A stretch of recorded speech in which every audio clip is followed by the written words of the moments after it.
But basically, does the teaching, one of the questions you need to ask when you read a book, and you may think it's real or you may think it's not real, but really, does it really matter if the message is important? So one of the questions you can ask is, does the teaching help me connect with my own inner source, my gnosis, my deep down inside inner compass?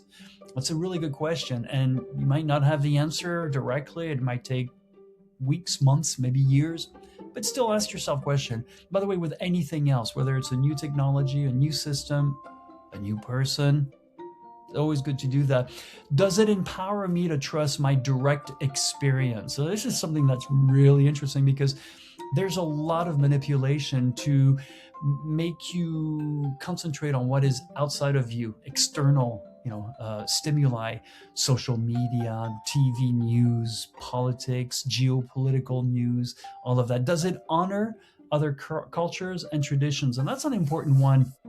I worked for a short while with a UN office that was trying to keep track of all the indigenous patterns that are used so often in fashion, and also to credit these indigenous communities for having thought of it first, for having using it for so long, instead of just a few people grabbing money using it and never helping those people who actually really came up with that. By the way, that's a big theme in my life, because I've had a bunch of people take my work and just put their pictures on it and going, no, you need to credit me or you need to take it down. Either way, but I will tell the truth.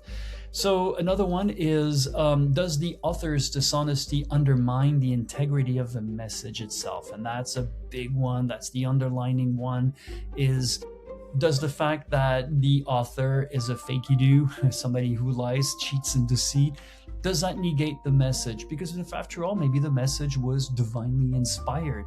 Maybe the human was awkward and clunky as to how he or she did it, right? So anyway, think about that. I thought that was a really interesting article to come up with. These books made me dream. They inspired me. They shaped me to a certain extent. They helped cement a foundation, but it's a tough one when all of a sudden you realize that these people were fakes. These people did not go there, did not meet these people, and you're left with the ghost of a message. So does that ghost really not exist? Well, yes, it does exist. I'm having an experience with it, right?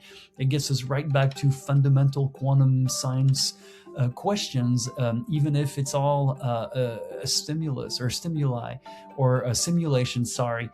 Does it mean it's not real? Well, no, I'm still experiencing it, right? So it's still, the reality is that, or maybe another way of looking at it is, when an illusion hurts another illusion, the hurt is still very real, despite the fact that it is an illusion.